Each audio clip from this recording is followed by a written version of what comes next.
ชีวิตสอนธรรมเรื่องพญาไก่เถื่อนณป่าอุดมสมบูรณ์แห่งหนึ่งซึ่งเต็มไปด้วยไก่มากมายหลากหลายพันธุ์โดยไก่เหล่านั้นจะอาศัยอยู่รวมกันเป็นฝูงใหญ่และมีพญาไก่ป่าตัวหนึ่งเป็นผู้ดูแลไก่ทั้งหมดเรียกว่าพญาไก่เถื่อน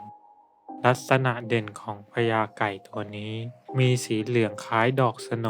มีปากที่แหลมคมหงอนด้านบนตั้งสง่าสีสันแดงสดลูกหน้าเล็กเรียวยาวลักษณะหางสีดำควันบุหรี่เดือยไก่นั้นลักษณะพิเศษข้างหนึ่ง2 เดือยอีกข้างหนึ่ง4 เดือยซึ่งทำให้มันชนะไก่ตัวอื่นๆมันยังตัวโตดูมีอำนาจแถมดูเฉลียวฉลาด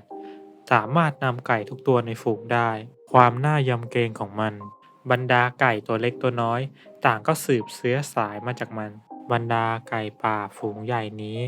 ก็เป็นลูกเป็นหลานพญาไก่เถื่อนทั้งหมดพญาไก่นั้นกล่าวให้ไก่ทุกตัวนั้นดูแลกันและกันทั้งคอยระมัดระวังภัยเป็นหูเป็นตาเพราะว่าตัวพญาไก่คนเดียวนั้นไม่สามารถดูแลไก่ฝูงใหญ่ขนาดนี้ได้ไก่ทุกตัวต่างเชื่อฟังคำสอนและคอยดูแลกันและกันตลอดมาจนในวันหนึ่งจู่ๆมีงูเหลือมเข้ามาในเขตแดนของพญาไก่งูเหลือมตัวนี้หิวโซและต้องการจะจับไก่กินเป็นอาหารไก่ป่าพวกนี้เป็นอาหารอร่อยและดูบริเวณรอบๆแล้ว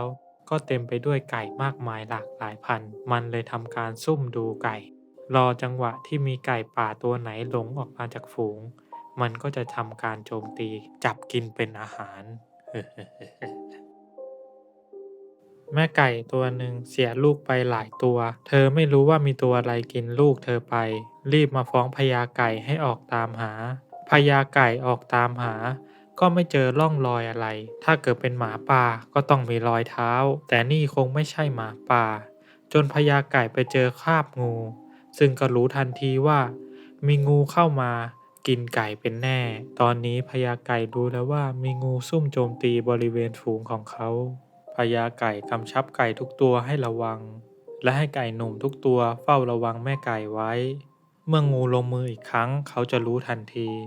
เจ้างูเหลือมนั้นมันเตรียมตัวที่จะออกไปล่าไก่ตัวใหญ่กว่าเดิมตอนนี้มันสามารถกินไก่หนุ่มได้แล้วและรู้ว่าไก่หนุ่มนั้นอร่อยแน่นอนเจ้างูเหลือมทำการจู่โจมไก่ตัวผู้แต่ไก่ตัวผู้นั้นไหวตัวทันและส่งสัญญาณร้องเรียกพญาไก่พญาไก่ได้ยินเสียง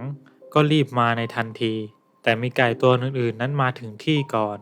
ก็ต่างลุมจิกเจ้างูนั้นใช้ความใหญ่ของตัวมันสะบัดไก่ที่บินมานั้นกระจัดกระจายไปคนละทิศคนละทางพญาไก่มาถึงก็โกรธที่เห็นไก่ตัวอื่นๆกระเด็นไปคนละทิศละทางแล้วสั่งให้ทุกตัวนั้นถอยออกไปพร้อมกับกระพือปีกแรงลมนั้นทำให้ใบไม้พัดกลายเป็นวงคล้ายกับสนามประลองพญาไก่ยืนต่อหน้างูเหลือมเจ้างูเหลือมนั้นมองก็รู้ทันทีว่านี่คือพญาไก่ทั้งตัวโตสายตาที่ไม่กลัวแม้แต่ทั้งงูตัวใหญ่ผู้นำของฝูงนี้มันคิดในใจว่าถ้าจับพญาไก่กินได้คงอิ่มหมีพีมันไปอีกหลายวันและไก่ตัวอื่นๆคงตกเป็นของมันอย่างแน่พญาไก่นั้นที่ยืนจ้องตางูเหลือมอยู่ก็ไม่หวั่นเกรงนั่นก็พอเดาความคิดของไก่มันได้มันตะโกนสั่งพวกพ้องให้ออกห่างพร้อมกับกระพือปีกเป็นสัญญาณท้าลบพญาไก่เปิดฉากด้วยการตีปีกเข้าที่หัวงูบินสู้กับงูไปมาเจ้างูก็โผฟู่ฟู่ฟู่การสู้กับงูเหลือมนั้นไม่ง่ายเจ้างูเหลือมนั้นมีขนาดตัวที่ใหญ่และมันใช้ความใหญ่ของตัวมันนั้นสะบัดพญาไก่ล้มลงไปกองพญาไก่ลุกขึ้นและบินสูงขึ้นไปเหนือหัวงูที่ขู่ชูคอพร้อมต่อสู้พญาไก่ใช้เดือยแทงเข้าที่ตาข้างซ้ายของงูเจ้างูเหลือมที่เสียตาไปข้างหนึ่งใจก็เริ่มฝ่อในสภาพเนื้อตัวที่เต็มไปด้วยเลือดจากตาเจ้างูเหลือมนั้นสู้พญาไก่ไม่ได้จึงเลื้อยหนีไปด้วยสภาพสะบักสะบอมพญาไก่นั้นได้รับบาดเจ็บเพียงเล็กน้อยหลายวันต่อมามีคนแขกมาล่าไก่คนแขกพวกนี้ชอบล่าไก่เป็นชีวิตจิตใจล่าไก่ทิ้งขว้างๆล่าเป็นเหมือนกีฬาสนุกแขกพวกนี้จับพญาไก่มามากมายมีคาถาอาคมทำให้ไก่สับสนเป็นมนต์สะกดทำให้ไก่ป่านั้นยืนอยู่นิ่งๆไม่สามารถหลบหนีได้และทำให้เข้าไปจับอย่างง่ายดายพ พญาไก่ที่รู้ว่ามีคนแขกมา แถมยังมีอาคมคงถึงวันตายของตัวแล้ว แต่ขอตายเพื่อปกป้องฝูงของตัวเองพญาไก่ก็ตัดสินใจจะไปขับไล่ชาวแขก ในขณะนั้นหลวงปู่ศุกร์ก็ได้นั่งปักกฎและได้ยินเสียงไก่ป่าแตกตื่นหนีตายกัน ท่านทราบด้วยสมาธิว่ามีคนมาล่าไก่ หลวงปู่ท่านคิดเมตตาสงสารสัตว์ จึงภาวนาจิตเรียกพญาไก่และไก่ตัวอื่นๆด้วยสมาธิจิตให้ไก่ที่อยู่บริเวณโดยรอบทั้งหมดมารวมตัวกันใกล้ๆท่าน แขกที่มาล่าไก่นั้นใช้มนต์คาถาที่เคยสะกดไก่ได้ แต่ครั้งนี้กลับไม่ได้ผล แม้แต่ไก่ป่าตัวเดียวก็ไม่ได้ผล จึงแปลกใจครั้งนั้นหลวงปู่ท่านต้องการจะสั่งสอนแขกที่มาล่าไก่และเบียดเบียนชีวิตสัตว์พญาไก่รู้ถึงจิตเมตตาของท่านมันเลยไม่คิดทำร้ายท่านราวกับไก่บ้านตัวหนึ่งท่านบอกพญาไก่ให้ไปล่อพวกแขกมาหาท่านจะได้สั่งสอนไม่ให้ไปเบียดเบียนชีวิตสัตว์ในป่าอีกพญาไก่ได้ยินเช่นนั้นก็ออกไปล่อคนแขกพญาไก่บินไปเกาะกิ่งไม้ทำท่ายืนนิ่งๆเหมือนถูกมนต์สะกดของแขกพวกแขกต่างเล็งยิงพญาไก่แต่ยิงกี่รอบก็ไม่ถูกพญาไก่เลยเห็นว่าตกลงมากับพื้นแต่ก็ไม่เห็นศพแถมไก่ก็อยู่ที่เดิมเอาเลยโว้ยคราวนี้พวกแขกมันจะทำยังไงโดนคาถาคืนกลับมั่งคราวนี้พญาไก่ก็บินลงมาและทำท่าทำทางล่อให้ไปทางหลวงปู่ศุกร์พญาไก่ทำท่าทำทางเหมือนจะให้จับแต่พอจะจับก็บินหนีพวกแขกปืนก็ยิงไม่โดนจับก็จับไม่ได้แต่พวกแขกก็ไม่ลดละที่จะตามพญาไก่